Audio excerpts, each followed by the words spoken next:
Ugh. Okay, sorry everybody. So we had to record on the computer today, so I'm hoping I'll be able to send it. Okay, so we're dealing with this whole concept of life after life, life after death, whichever way we want to phrase it. Olam haba or olam haneshamos is a better definition, a better word to say. So what we're going to do now is I just want to do a little quick review, because what I find is these topics are big. There's a lot of depth. And then you kind of like, oh yeah, I remember a little bit about what she said, but then we don't really get the fundamentals. The same with Mashiach. We're gonna have to go over a couple things. But first, let's go over this, okay? So remember we said there were different stages of death. So who remembers what we said about like 30 days before you're going to pass away? Does anybody remember anything about 30 days before you're going to pass away? You said that. Say that again. There's a sign, you have a Like sign, an intuition. Yes, you have an intuition, you have a feeling. Hashem can give you the heads up. He's giving you a little tap on the shoulder. Now, why did we say that happens? We said because there's a halacha. It's very interesting. There's a halacha if somebody rents an apartment, okay, and you want to evict them. You own the apartment and you're trying to get them out of the apartment, but you've never, ever given them any kind of contract. Nothing was written in stone that this person has the lease for X amount of years or X amount of months. Then the halacha is you have to give them 30 days notice, okay, that they're going to have to vacate the apartment, so to speak.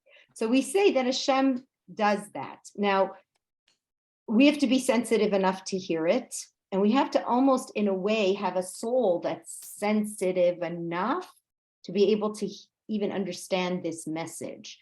So like some people would say, like, I don't know, I never felt anything. I don't know. We have to interview people who passed on, but there could be people like, by surprise, you know what I mean? But Hashem is saying, if you have that kind of a connection with Hashem, it also has to do with it. If you're so connected to Hashem that, you always listen to what he had to say, and you always kind of, your life was a heads up to what he wanted from you, right? And Hashem feels Mida Keneged Mida, he's got to give you a heads up, okay? And then there are people who are extremely spiritual, like Yaakov Avinu, Moshe, a lot of the great tzaddikim, and sometimes great people that lived among us, right? Like how we said with Mrs. Hochman used to tell the story of her Zaidi, I think his name was Manis.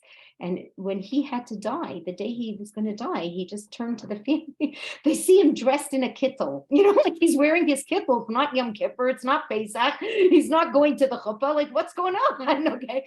And he turned to them. He said, today is the day I'm going to die. And they're like, what are you talking about? And he put his kittel on. He went over to his bed. He lay down and he passed away. And she said the same with the bubby. The bubby was also just died like this, with her hand in hers. Okay, so these are like what we call in Yiddish, Heilige Neshamas, very, very holy souls. So important for us to understand. So I just want to read a sentence to you, and then I want you to tell me how you feel about that sentence. Okay, and so it says like this: what seems to the caterpillar as the end is only the beginning to the butterfly. So I'm going to say it again. What seems to the caterpillar as the end is only the beginning to the butterfly. So what does that mean?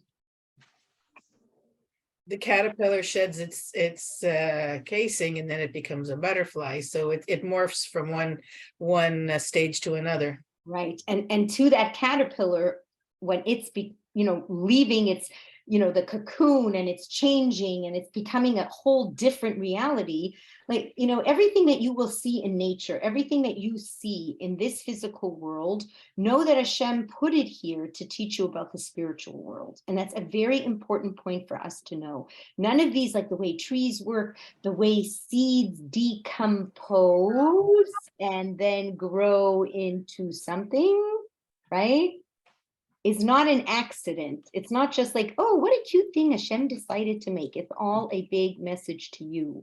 So this concept is so perfect, right? The butterfly, the seed decomposing. It's a very, very incredible idea, right? Because we look at death and we think it's the end, but really a new life form is coming out. And in fact, if you look, like I wanted to see what what, the definition of a metamorphosis was. So I just want you to read it. So it's a change of the form or nature of a thing or a person into a completely different one by natural or supernatural means. So what's happening is you are metamorphosed. It's a metamorphosis, right? You're almost going to shed that body. It's going to go into the ground, and this new life that was forever inside the cocoon, right, called the body, now becomes the beautiful butterfly. I'm doing little butterfly things, the soul, right? And we're gonna have to, I'm telling you, like, the more I learn about this, like, my mind is like, okay, because there's so many definitions of what soul is, and they're much deeper than I think. I never learned them as deep as I'm learning them now, and I'm going to share all that with you. But this I thought was a very beautiful idea. So heads up, we said 30 days before, Hashem is going to tell you, you're going to evacuate pretty soon, right? If you're a tzaddik, you're going to sense it a lot. And if you're a tzaddik who always did what Hashem did, and you're always like in tune, then God's going to say, this is what I have to tell you. So there are stories, right, of people who Nebuch, like, they find some horrible cancer, and then they tell them, what? You have 3 months to live, 2 months to live. So the story of a man who came to Rav Zalman Auerbach, and he said, I'm so upset. I can't believe it. I just got this horrible prognosis. And they say I don't have more than 6 weeks. What did Rav Zalman Auerbach say to him? What do you think he said? I'm asking a question. What do you think he was going to say? At least God gave you 6 months. Okay, gave you whatever, 6 months or 6 weeks to do what? To do tshuva, to do... Okay, Amita got it bang on. This, Rav Zalman Auerbach said to this man, you got a gift. You got a gift. Because now what you can do is, how they, like in the secular world, you settle your affairs. What does that mean? I settle my affairs. What does that mean? So in the secular world, it means, I write my will, this one's going to get this, and I cut this one out of the will, and I do all the nasty stuff I want to do. I tell you, you took advantage of me, you're not getting a penny. You can do all that. In the spiritual world, he got to do his soul correction.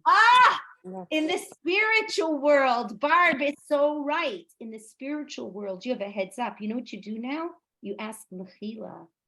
You ask forgiveness from any friend that you think you might have hurt, and especially from the people close to you. You ask Mechila if it's a man from your wife, and if it's a wife from your husband and your children and your mother-in-law, and you're this and you're that, and you have an opportunity, right, to clean up shop. Rav Zalman Auerbach said to him, when you do that, you won't have to come back as a Gilgal. You will have peaked at your potential. You'll have this opportunity to do tshuva. So really, like, Ches v'shalom, we're not asking for any tzuris or any problems, but that in many ways is a gift, because now you can realign yourself. Do you see what I'm saying? And what's the hard part of like doing tshuva? Like the Pirkei Avos says, do tshuva the day before you die. So what do the rabbis say about that? How do you know when you're going to Yeah. die? When that is. So what were they really trying to say? Do tshuva every day. Perfect. Do tshuva every day. Now, that's a hard one for us, because as much as, what I mean, it's like, when your birthday is like another 360 days away, everybody goes, I'm going to get skinny for my birthday. I have a whole year to do it. Let's be honest, what happens, right? It's like 2 weeks before your birthday and go like, I never did it. Never even started, right? You just like procrastinate to the very end. So if Hashem gives you that little heads up, he's really giving you an incredible blessing. So there's many people who knew in their family or who testified for this. So it's Mrs. Hochman telling the story of the Zaidi. He had the heads up. All right. The Ger Rebbe, before he died, a couple days before he died, he turned to his family and he said, I have to go. And they were like, what are you talking about? And he said, I have to go. I have to go as a korban for the Jewish people. There's going to be a terrible terrorist attack. I davened Hashem to take me and not let that terrorist attack happen. And he died a couple days later. So there are realities of this, right? There are realities of this. So it's not an crazy story. What's happening during those 30 days? They say 1/30 of your soul every day is sort of detaching. It's starting to leave the body. Okay, so you've got like these 30 days where the soul is already starting to detach from the body. And that, you know what that kind of reminds me of? Like, you know, when you have a Band-Aid, you know, like sometimes people get Band-Aids and they're hairy, you know, right? My poor boys and my husband, like they're put a Band-Aid on them, it hurts. Okay, because when they gotta rip it off, right? It really hurts. There's a lot of hair. So what will you do instead of like, right? And it's like, okay, right? You'll take it off, like you'll peel it slowly. So it's much less of a trauma, right? Much less of a shock. You know, like when you have something Velcroed, you just like slowly take it off, better than, right? It's a different kind of force. So you can really see like, you know, it's Hashem's gift. It's literally Hashem's gift to the person, okay? So this is the 30 days before, right? So we said the 30 days before, they're starting to peel away, okay? And then we said, remember we said that the person, before they die, you'll find people, remember we said they'll be waving their hands and sometimes they're pushing away. And I told you, I remember my father literally saying, I see the Malach HaMavis. They say you will see the Malach HaMavis, the angel of death. Okay. And then we said on the day that you die, then you get to see, like we said with the near-death experiences, what do people see as their like their soul is leaving? What do they start to see? The light. The Yes, light. this incredible magnetic light, right? That's almost like pulling you, but it's pulling you comfortably. It's like you want to go there. Okay, so it's very interesting how they were saying like today, everything that's written in the Zohar and in the Meforshim and you know and the rabbis and all these commentaries on death are very much backed up by the experiences that people have today because of technology, right? And it's Hashem's technology. It's Hashem allowing these incredible advancements. It's to give us a preview of what's happening because we didn't have things with near death. You didn't have people who got, you know, ambulances rushing to their house or, you know what I mean? Or walking into a room and getting an emergency surgery, you know, like we don't appreciate it sometimes. Like Baruch Hashem, you live in a big city with hospitals that are advanced. You know, people could be hemorrhaging in small towns and guess what? They bleed to death. There isn't an instant operating room to stop. Like we have to really appreciate this. So with all this, like there's so much evidence today of the things that we're talking about. So what did we say about the first 3 days of a person when they pass away? What did we say about the soul, those first 3 days? Does anybody remember? It's very close to the body, doesn't want to leave the body. Right. It's like a little bit in shock. Okay. So it's like, whoa, okay. I didn't really expect this, you know, like it's looking for its body. It does. So what did we say when it came to sitting Shiva, those first 3 days? What did we say? That's good for us. In the home of the person who has Okay, it to should be pass in the on. home, but what did we say? Those first 3 days are the most important. Most important one. Yeah, so now, like, now it's making more sense to me. Like, if you know now, like the conservative movement, reform movement, they're not sitting Shiva more than 3 days. Yes, so now we understand it. You know, like you could see them sort of complaining, going to the rabbi, you know, I'm not really interested in sitting. I don't want to, you know, lose work. I don't want to do this. I want to do that. So the rabbi goes, okay, at least sit the first 3 days. So now we understand where that is coming from. Okay, perfect. So those first 3 days, like the soul's kind of coming. Now, let's be honest, if you're a very spiritual person, then the soul's not looking to return to the body.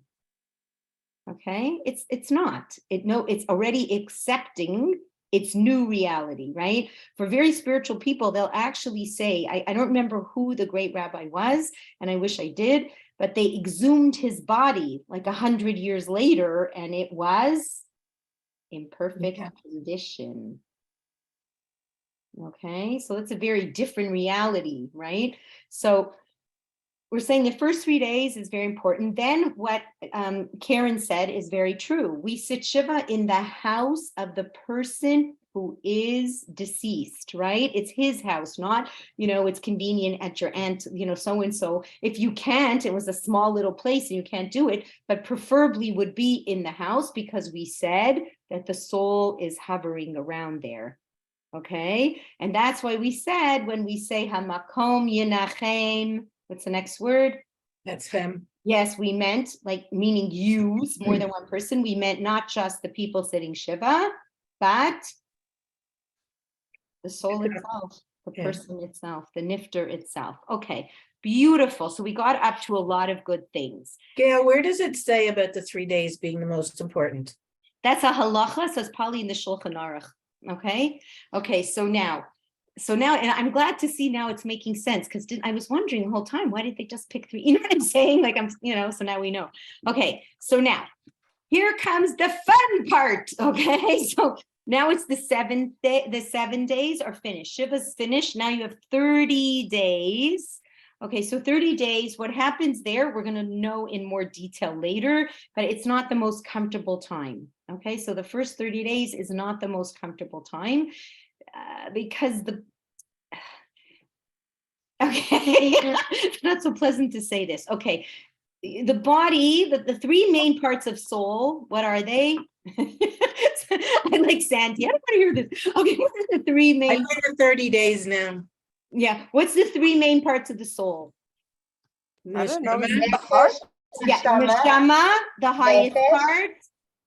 Next part Nefesh. after neshama. What's after neshama first before we get to nefesh?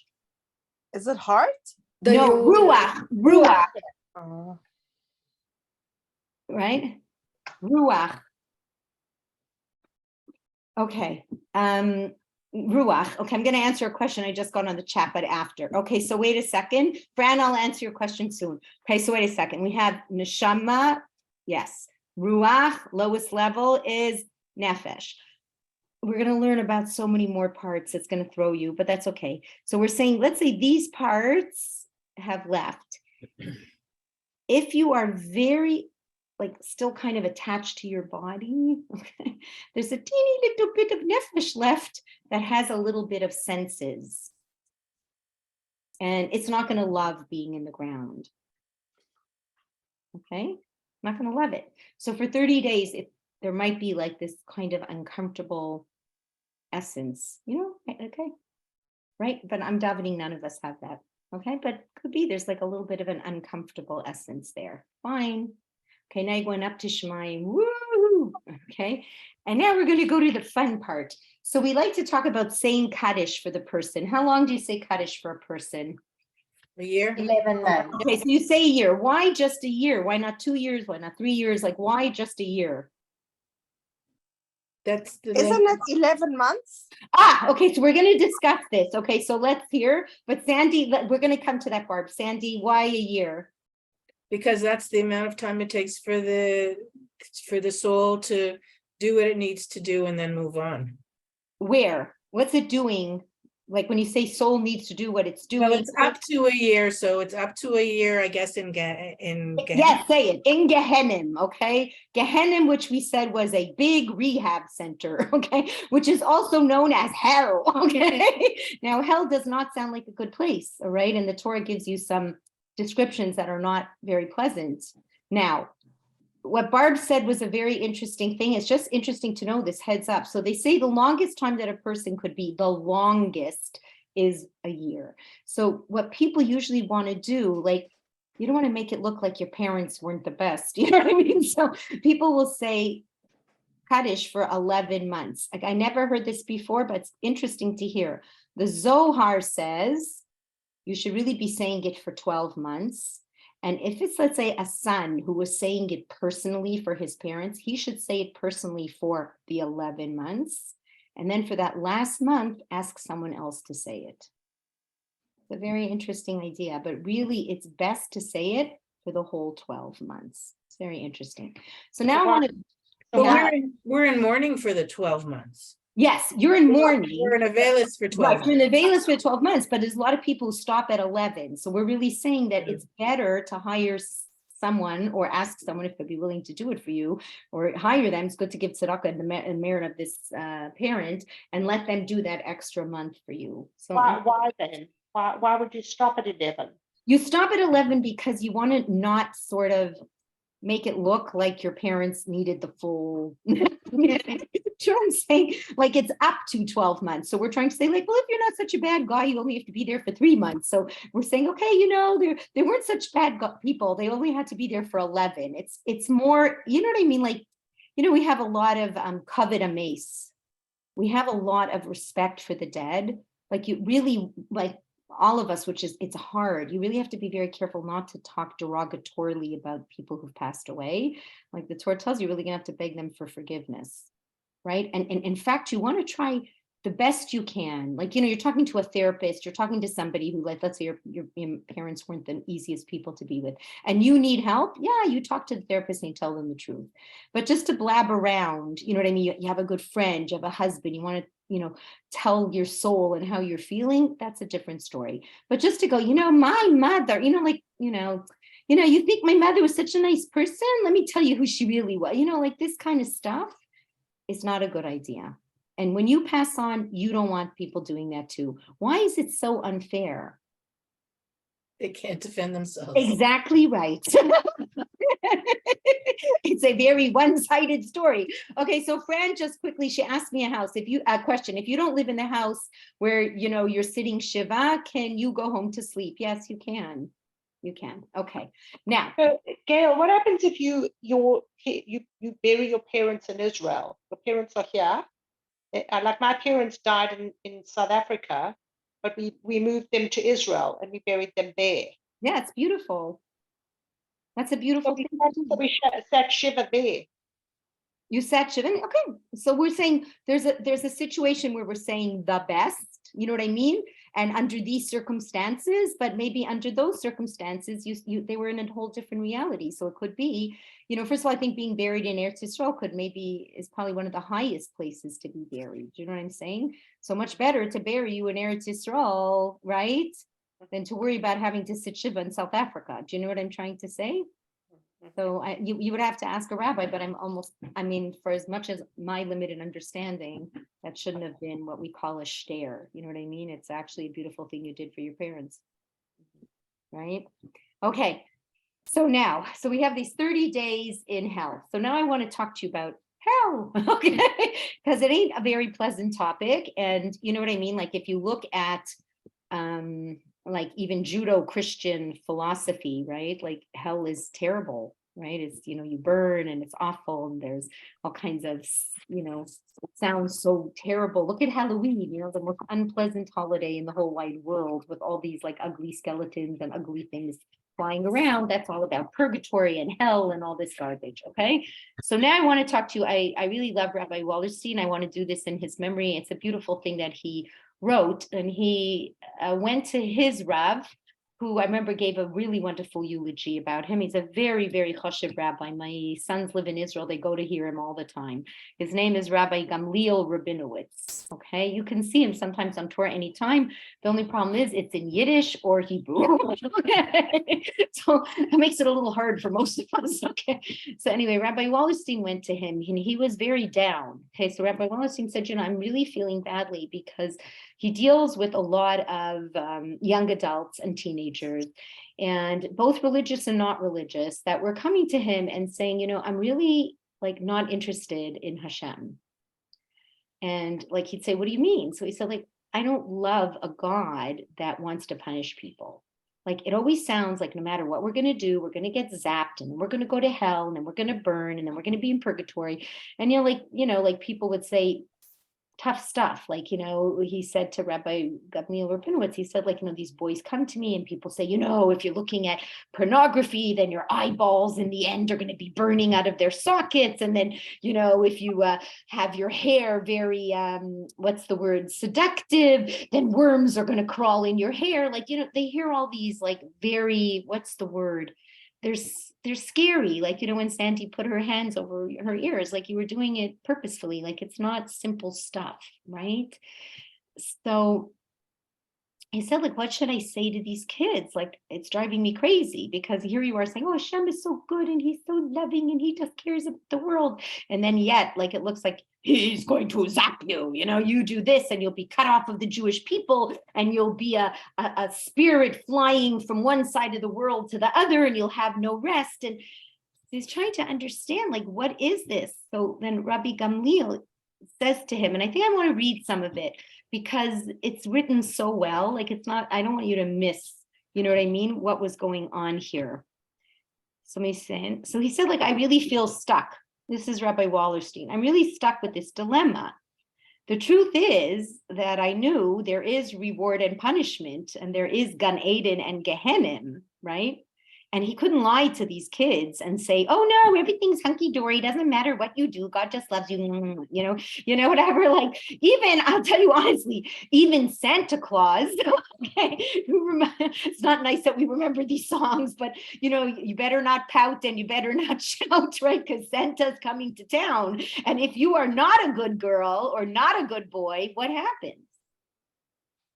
Santa doesn't give you a toy. You have to earn it.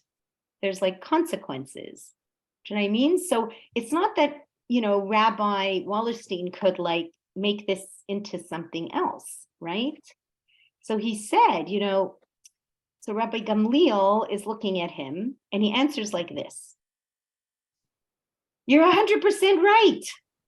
If God punishes us, then he is angry and vengeful and evil. But he said, but kares and Gehenim and other pain is not a punishment. It's a consequence. Okay. All right. So Rabbi Wallerstein's listening, goes, okay, it's a consequence. It doesn't make him feel any better. I'm trying to figure out, okay, so how do I still say this? This comes out, correctly. So he said, I don't really understand. Like he said, because it's a consequence now, it doesn't mean I'm happy. It doesn't make it better. So then Rabbi Gamliel said to him, let me explain.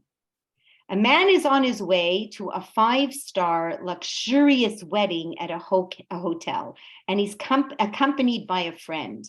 And you know what happens? This guy who's like on the way with his friend, they're so excited to go to the hotel, he starts getting terrible stomach cramps and he can't control himself.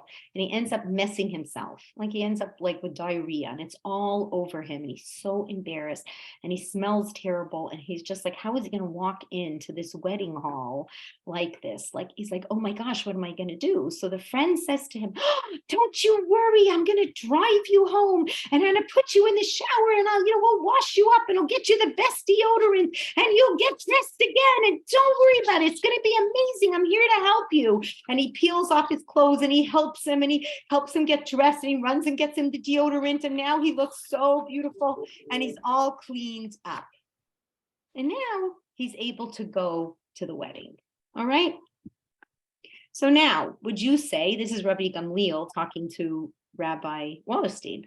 He says, now, would you say that this man's friend who helped him clean up was vengeful and angry? Not at all. In fact, you'd admire the friend. You'd say, what a good guy. He cared about him. He was willing to, be there with his smell and help him. And he drove him and he didn't say to him, you know what, tough luck. You made a big mess. Get out of the car. I got to get to the wedding. Okay? In fact, he was exactly the opposite, right? So he said, you need to understand, our soul emanates from Hashem. It's a part of him, which he placed into a body for a lifetime. When it's time for the soul to return and become part of Hashem again, right, and able to bask in the divine light and delight of Hashem himself, you can't walk into a wedding full of dirt, right? You got to clean yourself up. So when you come up to heaven and you stand before Hashem, you may not be filthy physically, but guess what? You've come up with a lot of spiritual dirt, which needs to get cleaned. And some of it may even take up to 11 months, okay? Up to 12 months to get rid of all this dirt and grime. And then you'll be able to get into the wedding hall of Gan Eden. So God is not saying this, listen very carefully, out of anger or wanting to give you any kind of punishment.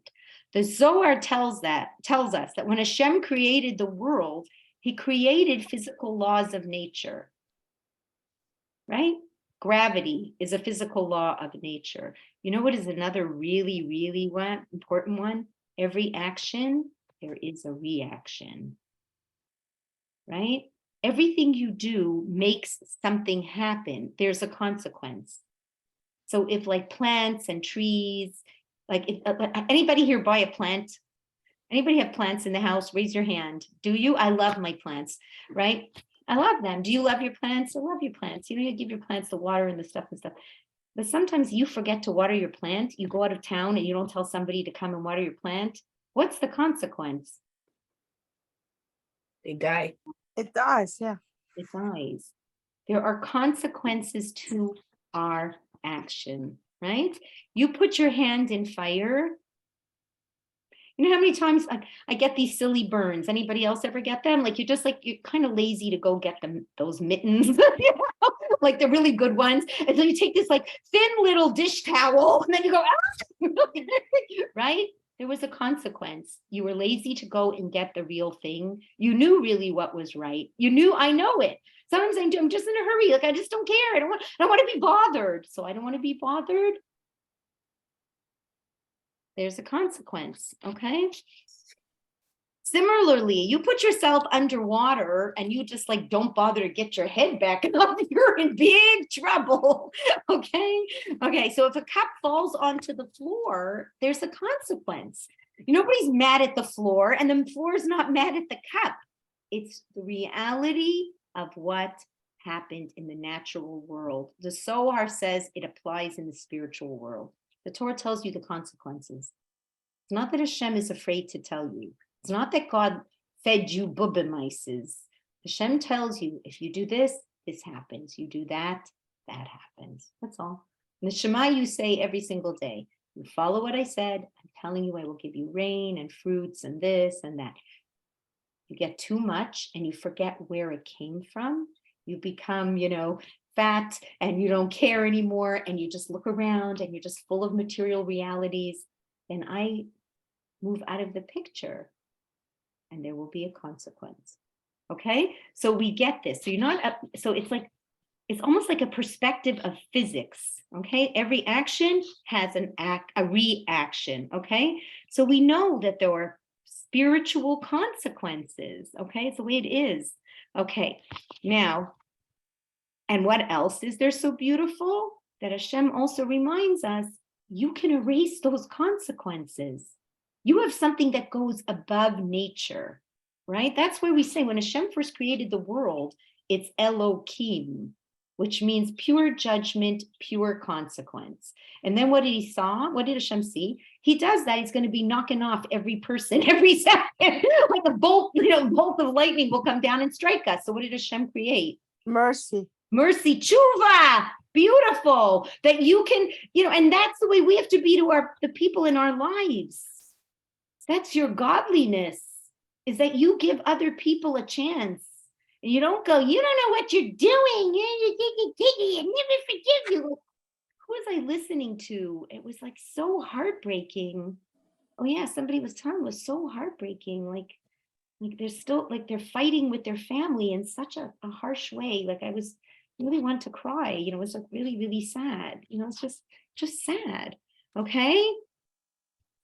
So he said like this, explain to everyone, said Rabbi Gamliel, that if you view God as giving out punishments, then yes, it seems unfair and harsh. However, if you know that you are on your way to a wedding and you got all dirty and, here it was, and Hashem gives you this opportunity to go to this like little rehab center called Gehenim, okay, to wash off all this dirt so that you could go to this wedding, that would be amazing. Like, just changes your view. Now listen to Rabbi Wallerstein. Only he could say this because Rabbi Wallerstein is a tzaddik, was a tzaddik. And what did he say to Rabbi Gamliel? It doesn't sit well with me.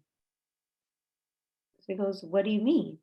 He goes, because if I was at a wedding and somebody smelly and stinky came in, I'd still run and give them food. and I would still let them into the wedding. A great line. So Rabbi Gamliel said, the mistake you're making, it isn't just any old guest who's coming to the wedding. You're the chassan, or you're the kala, right? And you are going under the chuppah with Hashem. Would you go under the chuppah with Hashem? Would you go under as a groom or a bride, full of dirt? You wouldn't even want to be at a wedding that way. You would want to be at the wedding at your best. And you would be grateful that somebody cleaned you up before you got to that wedding.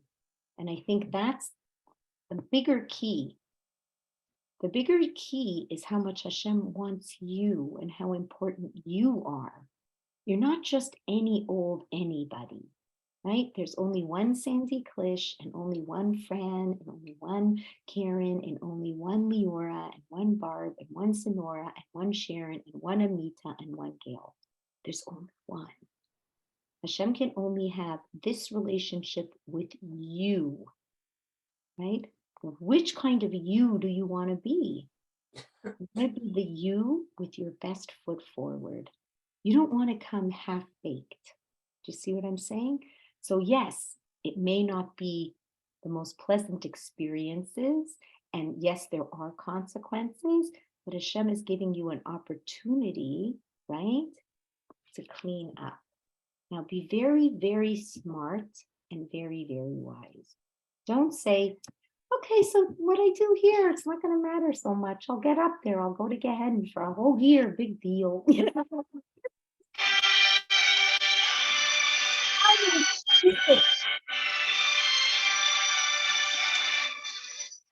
That was like perfect timing, like da da da da. Okay, only in this class, right? Okay, so now explain, why would that be a dumb idea?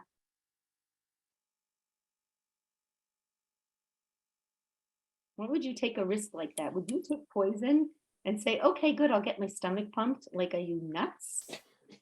See what I'm saying? For all you know, you can put yourself into a place where there is no return. There are some mitzvahs that are, some averas that are really, really bad. You put yourself in that category, and what did we say? Avera, goreres, avera. You take yourself down that kind of road, what does it say? The first time you do something wrong, oh my gosh, I shouldn't have. The second time will be, not so terrible. The third time was, You talk yourself into it that it's okay. yes. So you would never do such a thing. You want to go the best you can be. You're not saying, okay, I'm going to I'll wait. I'll get all stinky, smelly. All right. So then you may not clean up the way you want to clean up. You may have stains that will never come out. Do you know what I'm saying? So don't be foolish. That would be a very unwise choice to make. Okay. So very important for us. So I just thought that this was, so beautiful. I just want to tell you also what he said here. He said, and not only that, are you the groom and the bride? So not only that, added Rabbi Gamliel, but in Kabbalah it states, for every minute spent in Gehenna, you spend 500 minutes in Gan Eden.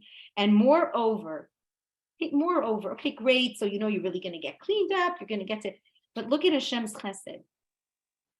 There's a window between Gehenna and Gan Eden that you can look through and see the eternal reward awaiting you.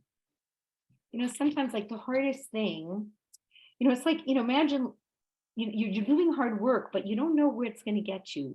Like imagine, I'm surprised they haven't come up with this. I'm sure they will one day, you know, that they can take like a little image of you and show you after you exercise, right? Like while you're exercising, like to motivate you, they'll show you what the exercise is doing for you.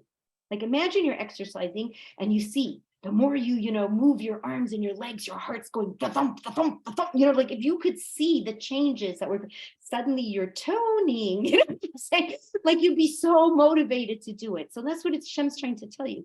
It's going to put you, you might need that bath. We're going to try our best not to make permanent stains. We're going to try our best to go in Hashem's path. We really are. Right?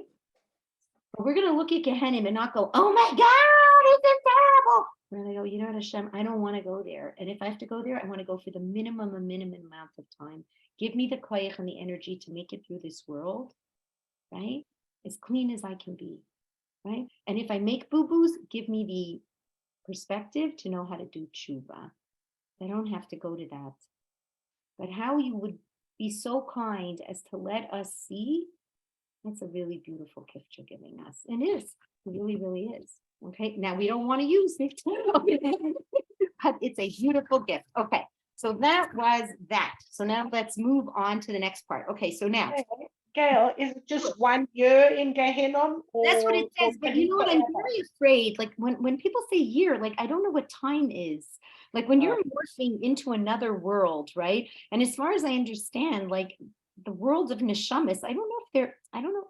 You know what I so I'm not sure what that reference means. Like I'm really being honest. I'm assuming like that reference could mean in time in our physical world, but how that translates once you're a soul, I don't know. Do you know what I'm saying? Right. You know what I mean? Like that. So that's what I'm saying. Like, in other words, when we're learning these concepts, what are you really getting? It's like what they call a tam mitzvos. What's a tam mitzvos mean? Does anybody know? Taste. Tiny taste. A taste. So in other words, you know, like when, you know what it really reminds me of? Who, you know, ever used to buy ice cream in Baskin and Robbins? Okay. Give you a tiny little spoon. Tiny little, you got like 31 flavors and you're like, I don't know what to choose. Okay, so they would let you get a taste. Now that taste didn't give you that full sense of satisfaction, like as if you ate the whole thing, like where you could really get like all the strawberry and all the cherry and all the this. We got a little taste. So you had a little bit of an inkling, right? And it could help you make the decision a little bit more informed, but it wasn't perfect, right? You didn't get a full understanding. So what's happening now is we're learning this, we're getting a taste of the ideas, right? But they're a good taste to know because all of us will one day, you know, sit Shiva for someone, right? We're all going to have to sit for someone.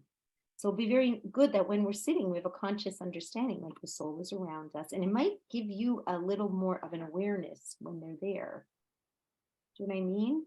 And then you'll know what to say about them and you'll know how to help them. Like they say, the greatest kibud of the aim, the greatest honoring of parents is after their death, because then they can't do anything anymore.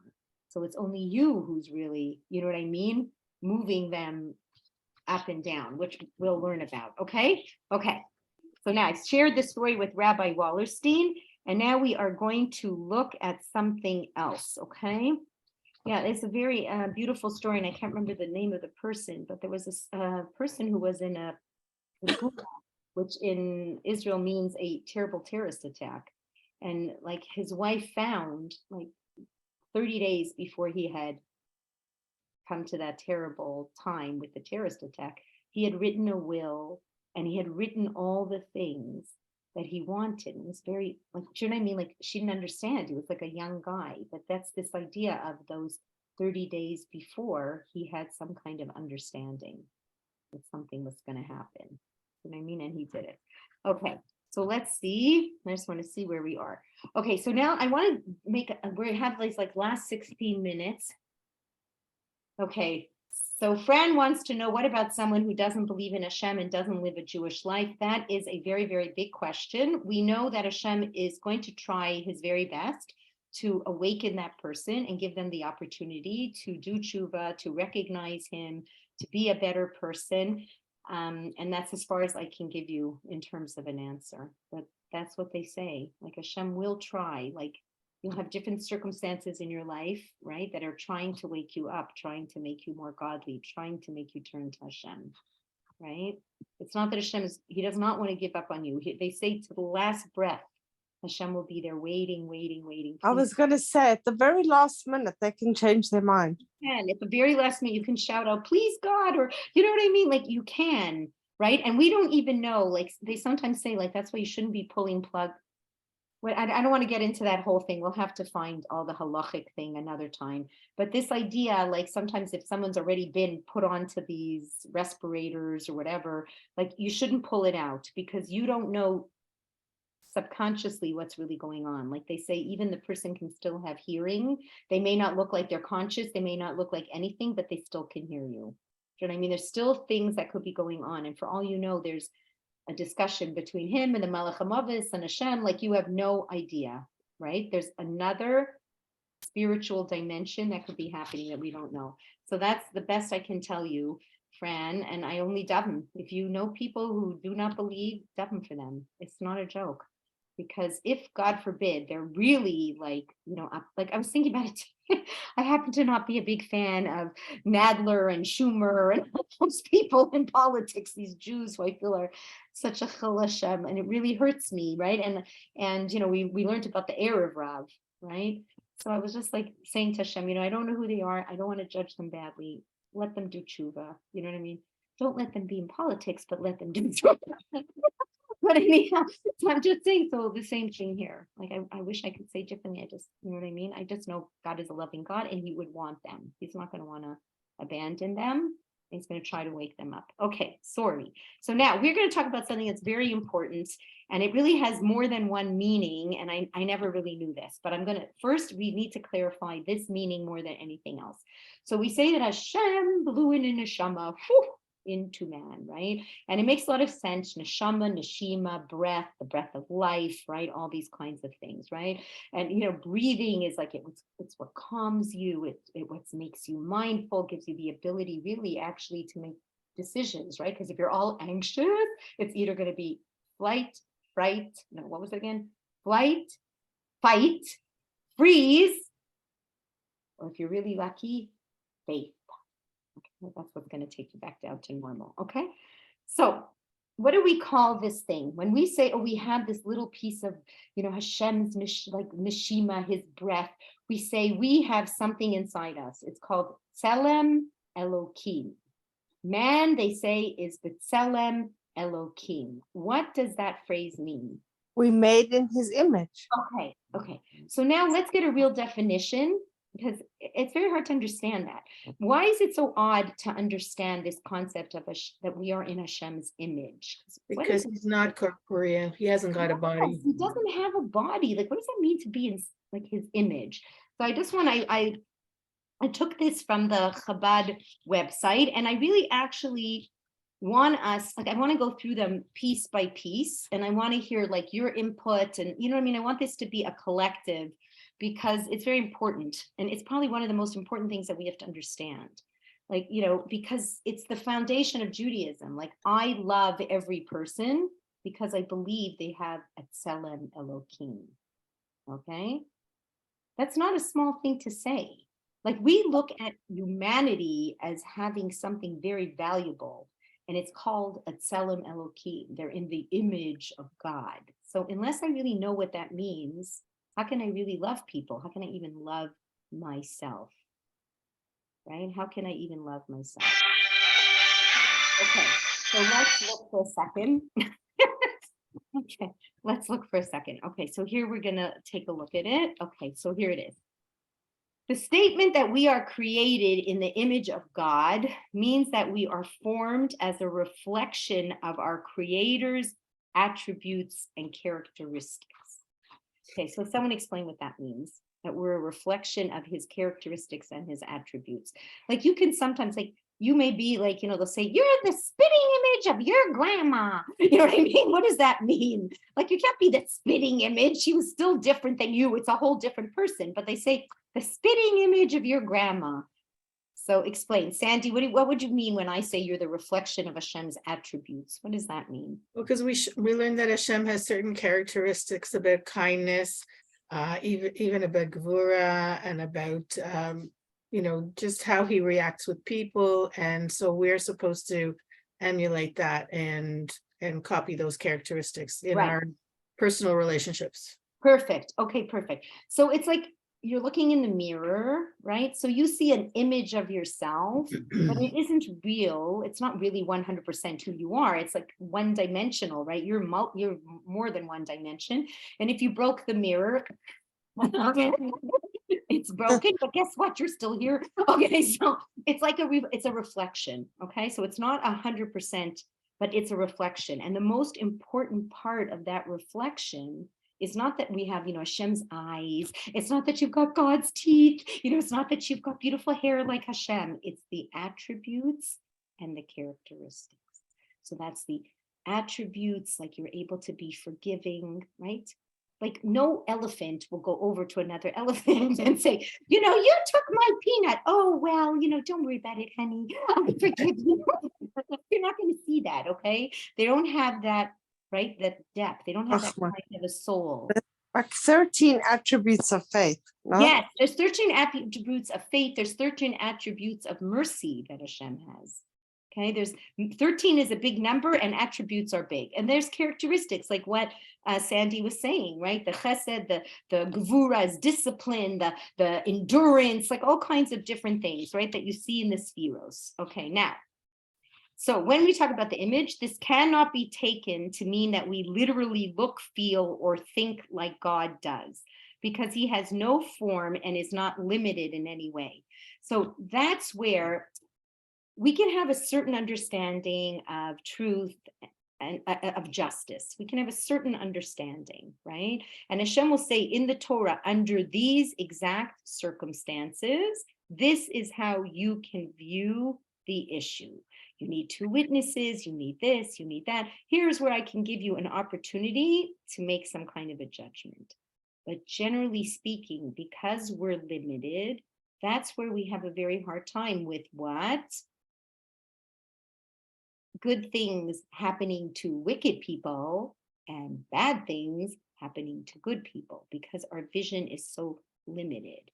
So we can do a certain amount of understanding, but then we're not the same as Hashem.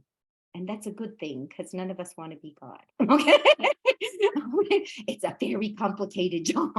If you think it's hard just to be a mother of one person, you imagine being 7 billion people. Okay, right? We have to appreciate that. Okay. So rather, we are like a one-dimensional reflection of a real object. From the reflection, we can have an inkling of the original, but the reflection is literally nothing in comparison to the original.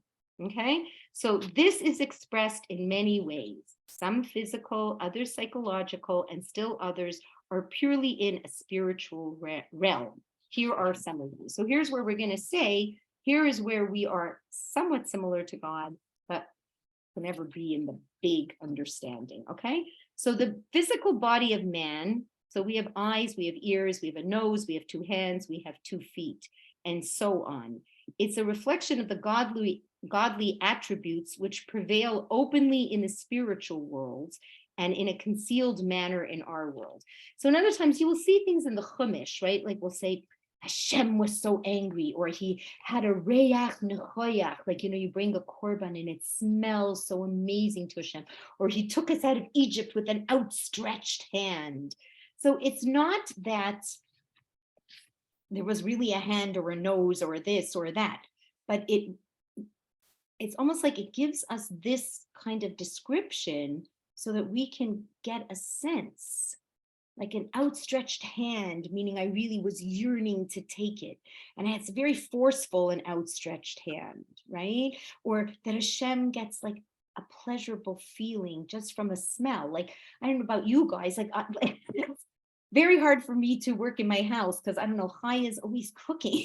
I'm always so embarrassed because people come in and go, it smells good here. I always have to say, I'm not cooking, it's my daughter. She's the one. Do you know what I mean? Like there's like a pleasure, right? When anybody ever in the bakery, like when they make fresh challah, better than that, when they make donuts. Where are you, Leora? Okay, so I don't know how you live through that. It's like a perfume. It's like so beautiful, right? So the Torah will sort of say these kind of physical features, but what's really going on is what those physical features, what they represent in our senses, you know what I mean? But it's not that they're true. The shape of our body, now here's interesting, when you look at the sphirot, like it almost looks like the shape of a body, right? And they'll say like the right hand is the chesed of Hashem, the left hand is the gvura, so much so that the Torah will tell you, be like Hashem, with your right hand, draw people close, and with your left hand, push them away, because the left is considered the weaker hand, right? Right? It's not the abundant chesed. So shape of the body is similar to the placement of the godly sphirot. We have a right side and a left side because God expresses himself in two ways, right, which is kindness, and left, which is severity, and so on. Okay? So now let's see. The Torah teaches us very carefully that man alone has free choice. All other creatures are doing exactly what they are programmed to do, and they cannot change their natures.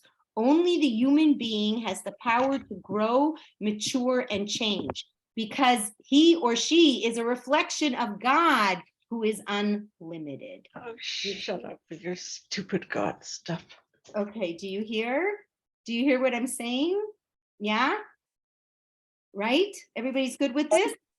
Okay, so you are having this, so that's an important thing for us to understand. Our idea of free will choice and our idea of being able to change, right, is incredible, right? And many people here on this thing, you've seen yourself take these incredible changes in your life, right? People have made all kinds of changes. We've developed, we've done things that we never thought we would be able to do. We've climbed mountains and gone through challenges that we never thought we would be able to do, right? Right? So this is this idea. Where are you getting this from? You're getting this power because you have this Tselem Elokim inside of you. So you have this unlimited power, right? Unlike animals and things like this, right? Whose powers are limited. Okay, so man was endowed with the power to think independently, right? To peer into the future and to make rational decisions. This is a reflection of God's infinite wisdom, all right? Just as the soul fills the body, so does God fill the world, right? If your soul is taken from the body, then it's empty. Right? So the soul is what gives you the vitality, right? What gives the world vitality? Hashem gives the world vitality. Okay, so our bodies are vitalized by our souls, but our souls themselves are invisible. That's like Hashem. That's why I think Hashem created air. He made air invisible. It's a very interesting concept, right? Without air, we cannot live, right? So it's very important. Yet through seeing the life in the body, one can appreciate the soul within. That's very interesting. Right? When you see like that we can move and we can think and we can this and we can that, like we're so beyond. God enlivens and creates the world, yet he is invisible, but he is evident in every creation. So now like there is a tselem of Hashem inside of us, now comes the scary part. The Zohar and the Kabbalah tells us that there is a concept of a tselem of you. Can't do it anymore. Okay, so we're going to just look at this. We're going to just look at this idea and we'll leave it here for tonight. So just like there's like this Tselem Elokim, there's a reflection of Hashem in you. There is a reflection of who you are in Shemayim, in heaven, called your Tselem. Okay, so that is something we're going to leave. We're going to stop here. And we're going to find out what is that collection, what is that tselem that you have, right? What is it composed of, and what is it? Okay, so we'll leave it here. Okay, everybody, are we good for tonight? Everybody's good? Yeah. Okay, we're all good. Okay, so I wish everybody a good night. Fran, I wasn't sure what this question is. Why do we give God a pronoun? What does that mean? Like, why do we call him a he or a she, or we, okay. So it's just the qualities. All right, so we're saying like we do not believe really in gender neutrality. We really believe that there are male qualities and there are female qualities, and Hashem has both. Okay, so he's Elohim and he's Shechina at the same time. Okay, so that's why. Okay, so everyone, love you all. Thank you so much for coming. Gina, I'm going to call you soon because I see you came on late and I just want to see how you're doing. Okay. So, right, and we don't do any special tefillah except wish each other a very good night. All right. Okay, I hope I can get this on the computer. Okay, bye-bye, everyone. Yeah. Okay, have a wonderful